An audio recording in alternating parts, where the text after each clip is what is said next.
This will prevent coagulation. Okay. Okay, so it's not thrombus form.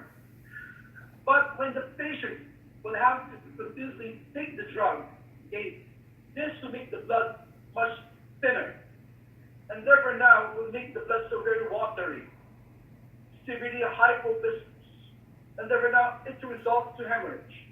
And therefore now, what could be seen, or what could let you know or suspect that the patient has been overdosed with a blood thinner? Because the patient would have what? Bluish black discoloration on the skin. And you call that as ecchymosis. Okay? I'll just say this in here first. Okay? Ecchymosis. This is a bluish black discoloration of the skin brought about by hemorrhagic manifestation. Sometimes they call it hematoma. But if you ecchymosis, you fluid blood clot. Hematoma kasi is a coagulated blood already. Now, but at the same time, the blood comes out. But the blood comes out from where? And in this one, you can see, this is on the skin. It's a bluish black discoloration on the skin. But there is also a blood. The patient will tell you that like, the blood is coming out. But where? Most of the time, if it's overdosed with anticoagulant, 1PD, answer me. Where would the blood go out? Come on. Where? That's urine, okay, and that's hematuria. Okay? Kaya, when the two would tend to come out, epistaxis, those bleeding, is when you're talking in English. Okay? That is epistaxis.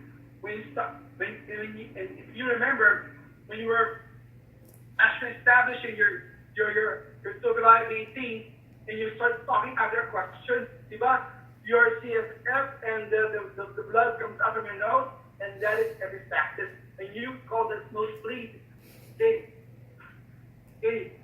Before, people, on my first and second batches for the online, people tend to utilize the microphone. They ask questions, they talk.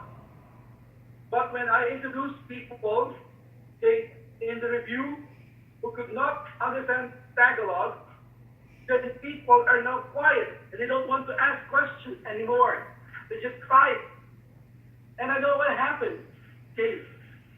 Because on the first and second batches, they're so very loud. Okay. Now, this group, you're very much pacified and quiet because nobody would want to talk. Okay.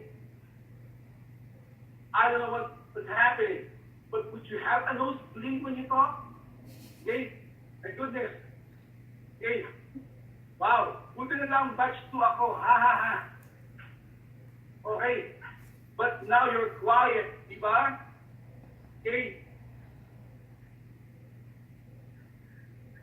Ay nako. Okay. Whatever. Okay. Okay. Now, so, it's not epistaxis, but it's more hematuria. So when you have seen hematuria, lust, ecchymosis, then in differential diagnosis, this is a sign of overdose of any of this anticoagulants. Now, the patient has to be referred to the doctor. If the doctor needs to give antidote, the anti-overdose, and people, let's go back to pharmacology,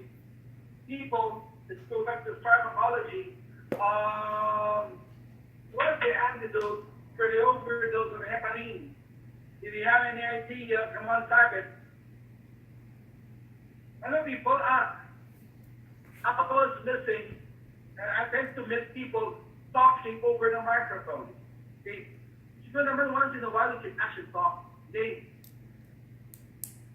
Don't be afraid. All of you are Filipinos. Okay. Okay. And I think, Sylvia, you also have a Filipino blood, correct? Sylvia, do you also have Filipino blood? I know. But, in a way, you understand Tagalog. Only a bit. Oh, you're Spanish, but you study in the Philippines. Oh, there are also people there who are Spanish. Spanish bread. Hey, Spanish bread and Spanish sardines. Hey, my goodness. Amazed. May, come on. Practice your Spanish. Habla español. Come on, May. ¿Qué pasó, señorita Silvia? My goodness. Yeah. Hey. Okay. So you see, that is the Spanish. Mi amiga, señorita. Okay, that is example of Spanish bread. Okay. Okay. Right now. Okay. If this is heparin, okay. If this is heparin, then what is the antidote? What is the antidote? Come on, people. What is the antidote? Glutamine sulfate. Looks good. Okay. Thank you. The microphones are not working.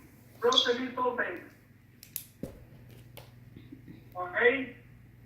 This is intended exclusively an antidote only for heparin overdose. But if this happens to be warfarin, of course, this should not be utilized in animal protein sulfate. This is exclusive for the heparin. And if this happens to be warfarin, let's make an overdose of the warfarin, then this is a vitamin. And that vitamin K. Okay, yep. And this is menadione, phytadione. The vitamin K is menadione, phytadione, that is vitamin K. Now, if a patient got overdose with warfarin, then vitamin K is given. But if the patient is utilizing heparin or even warfarin, for your information, patients should be given a vitamin-rich foods. They, again, if the patient overdosed with warfarin, there could be hemophilia ecchymosis, and the antidote is vitamin K. But if the patient is being given any of the anticoagulants, the patient, based on diet and nutrition, should not be given vitamin-rich foods because the heparin, warfarin, and the vitamin K would tend to what? To they oppose each other based on effect because the vitamin K rich foods will have to be coagulants. These drugs are anticoagulants. What are the foods which are, in a way, vitamin K rich? Basil, a form of herb, say basil, dark leafy greens, for example, kales, turnip greens, say asparagus, say now olive oil, okay, is also rich in vitamin K. So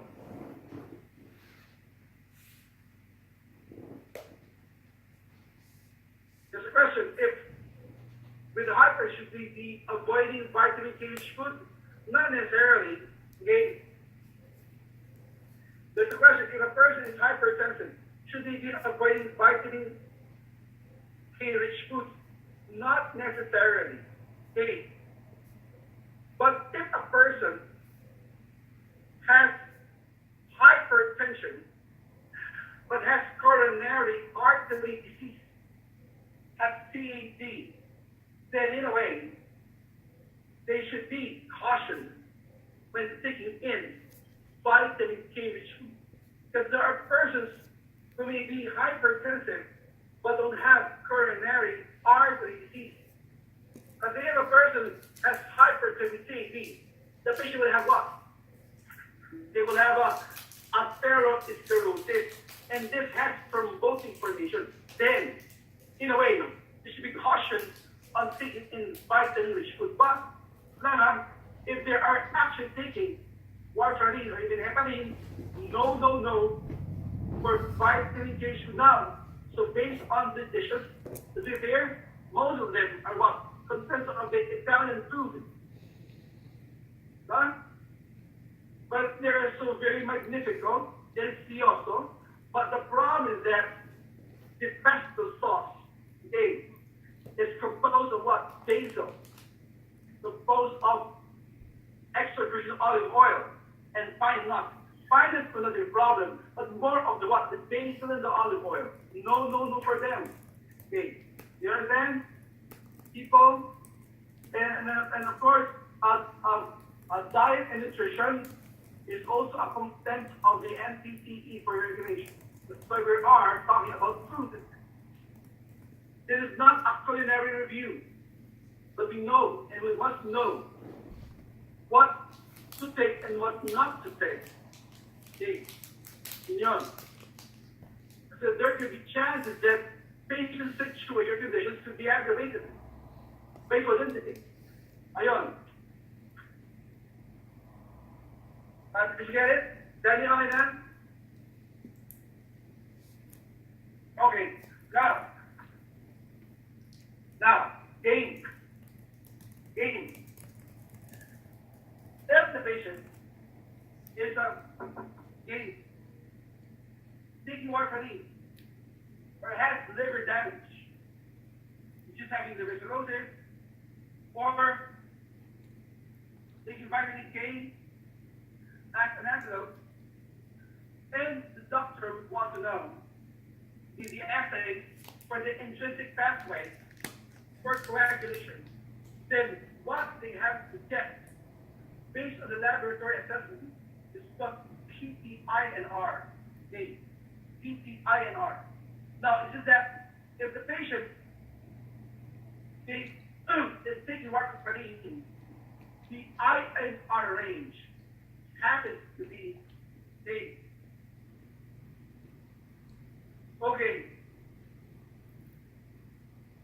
Okay, I will try to eliminate something.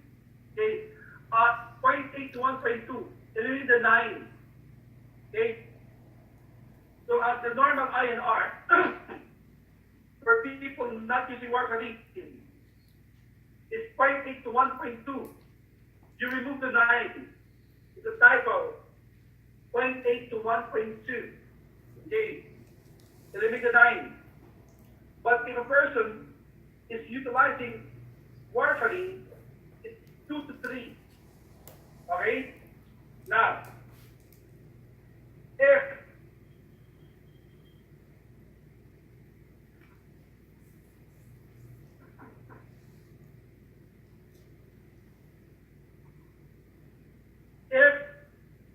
the patient has a decrease in the PTINR, for your information, then the patient, okay, in a way, will have what? Hyper or hypocoagulability. It is if the PTINR is decreased, hyper or hypocoagulability. Come on. Answer me.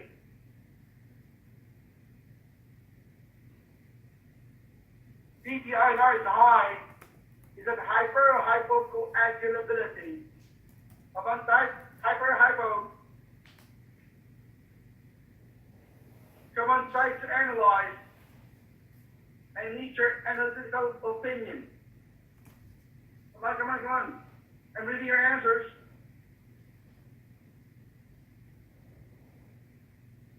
I want people type it. it's okay for you to place question mark. It's not a problem. All you need to read.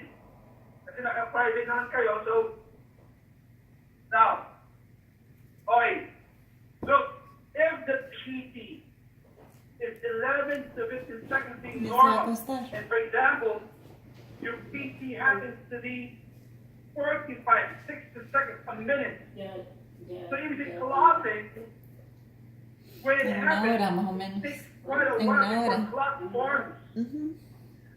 And if INR also tends to be increased, therefore now, this will also delay clotting factor to happen. And if there is increased INR, there is what? Hemorrhage. People getting here, there is what? Hypocoagulability.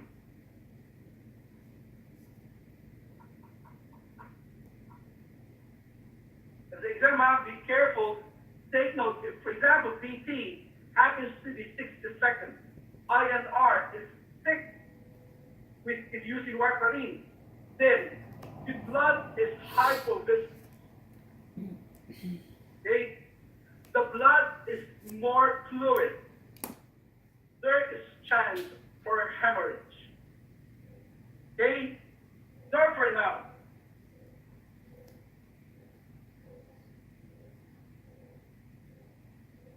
okay, there is bleeding time.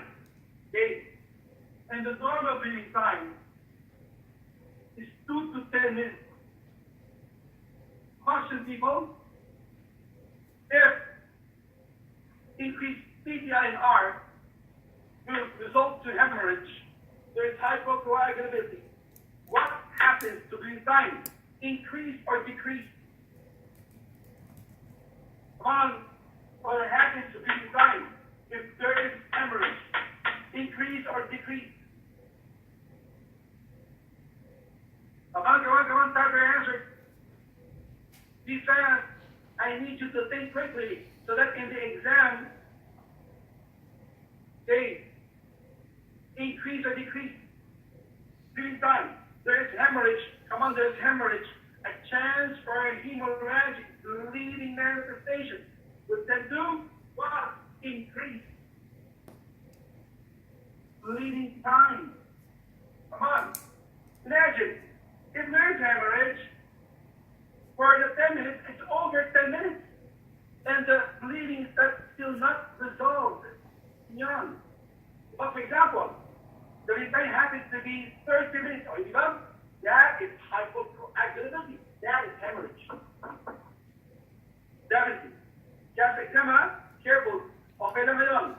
You might commit mistake today, and the rest of the lectures is okay. Still, just a dry run. Okay? It's just a practice. But in the actual exam, this is not a practice anymore. This is your future. Come on. Okay. Now, so if it happens to be or decreased PPINR, oh, this is that hemorrhage.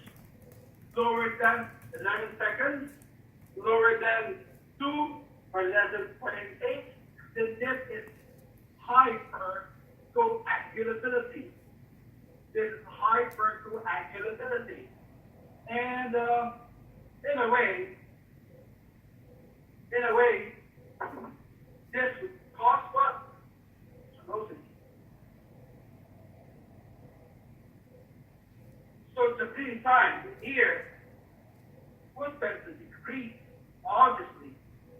Now, less than 2 minutes, only 30 seconds, but then stop at the bleeding, and that, in a way, is some positive thrombus formation. Okay, young. But again, if this is PPINR, what is being checked is when the patient, they will check on the what? The dosage, the efficiency for warfarin. If a person is taking heparin now, this is not anymore PPINR. This is PTT a PTT, the partial total processing time, and the activated rapid form, the PTT, known as the APTT, or the activated PTT. Yun. Now, normal for the PTT is 60 to 30 seconds. Okay? The rapid version is the activated form. And normal is just half of it. Okay? It's 30 to 40 seconds. Now, this is a way to evaluate for the efficiency and accuracy of the heparin dosage for the patient. This will also be evaluating intrinsic clotting factors. Now, if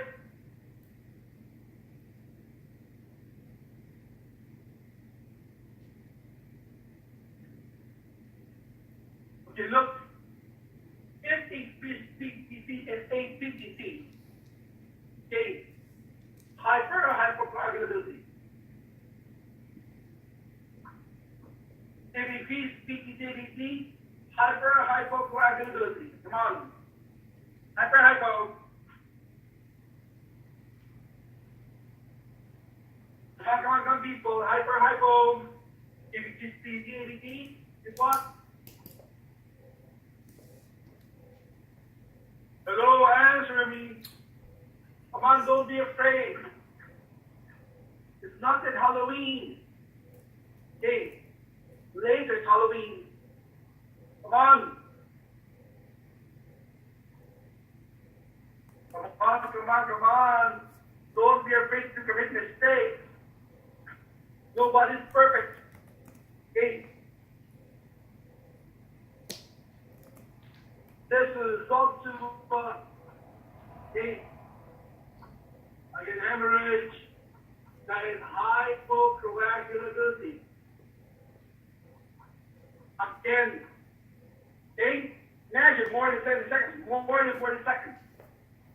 So the bleeding time also is increasing.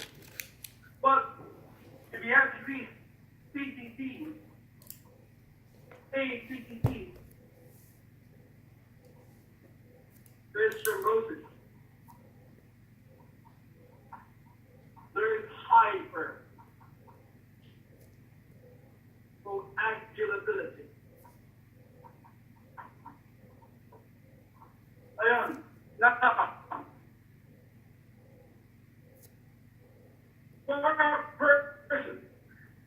For a person who may have do now diagnostics, so that this case, you're almost always familiar with it. CAD, coronary artery disease. Okay? If I think here, PT, INR,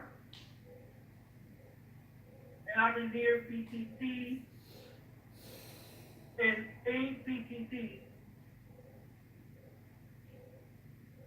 You activated PTT. What would you say? Okay. Increase, decrease, increase, or decrease. I, D, or D, I. Come on, answer me. On a person having here CAD. Come on, people. Come on. Answer me. If there is a person who has a stroke that has CAD, what happens to PTT, INR, PTT? High, low, high, low, or low, high.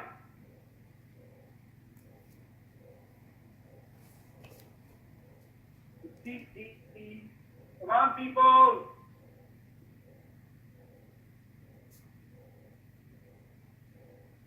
Come on, answer me.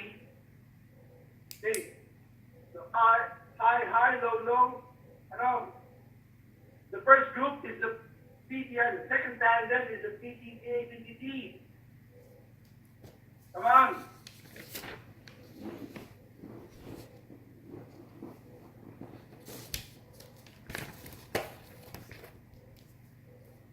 about the others?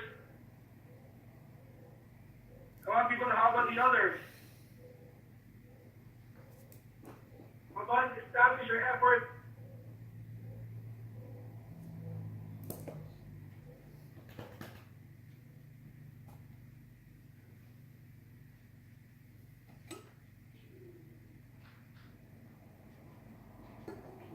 Okay, but low.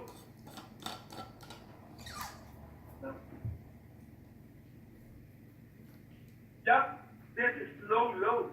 Okay. Definitely. This is low. Okay. Just if you have decreased PDI and R, you have thrombosis. If you have decreased PTT, CBD, obviously thrombosis will happen again. Okay. It has to be low, or decrease. Okay. Now you analyze carefully and critically. Okay. And before in the exam, before you click, you have to think well. Okay. That's it. Every answer that you miss out will be worth $1,000. Okay. And worth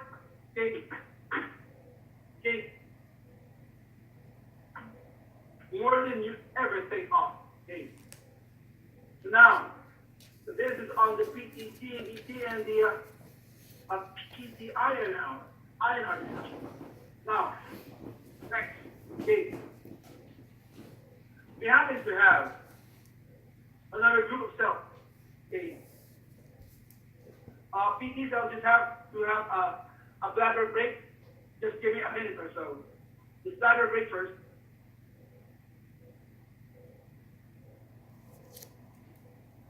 ¿Se quiere acostar? ¿Se quiere acostar? No, estoy poniendo en este bote y ahora.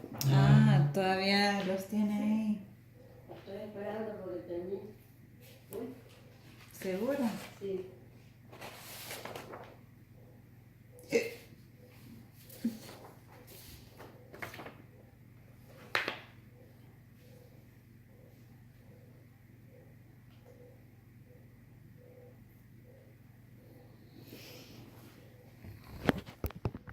If they have pigments, and the ones that are granular WBCs, if they're not pigments.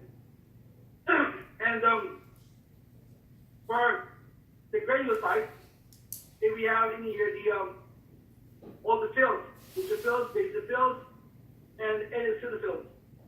And for the granulocytes, the monocytes, and you have the lymphocytes. Now, tendency, these cells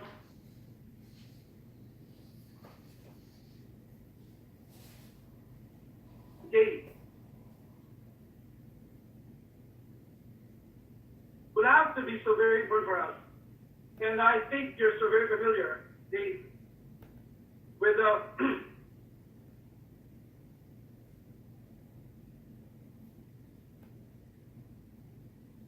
with the WBC.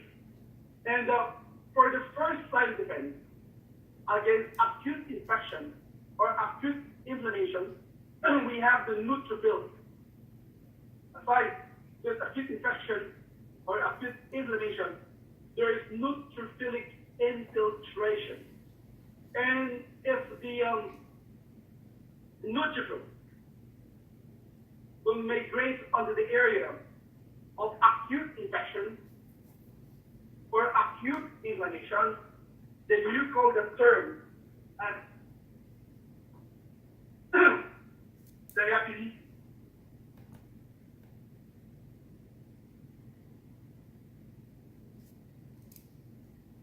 When the neutrophils migrate on the site of acute infection or acute inflammation, then you call that as diabetes.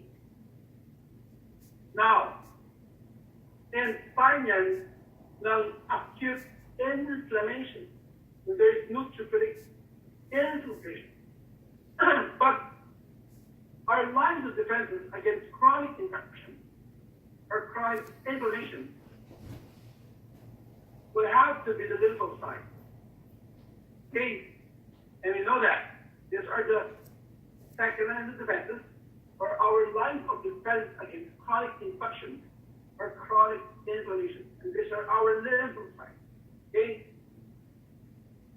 And lymphocytes obviously are grouped into two. Okay? The T cells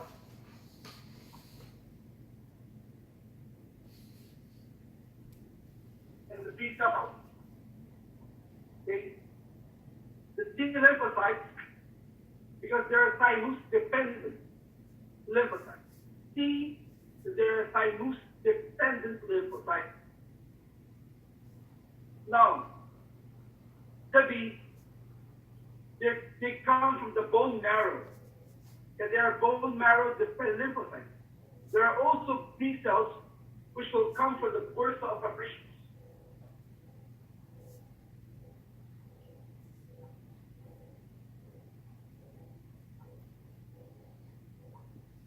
They will come to the bursa of Fabricius. Now, in humans, we only have a few bursae of Fabricius, but most of this will happen on the Indian family among birds. That's why below the beak of the birds and the fowl family and poultry family, I will have a function here, and you will have the bursa of Fabricius there. That's the reason why when there is such an avian flu or the bird flu virus proliferating, then this is a site, and that those beetles is the ones carrying those viruses from the avian flu virus. Now, in the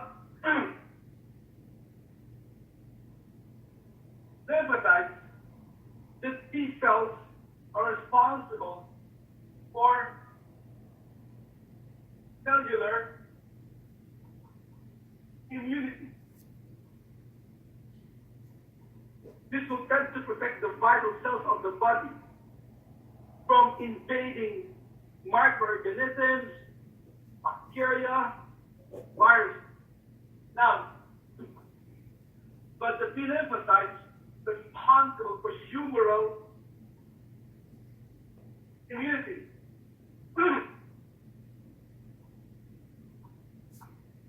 Meaning that responsible for what?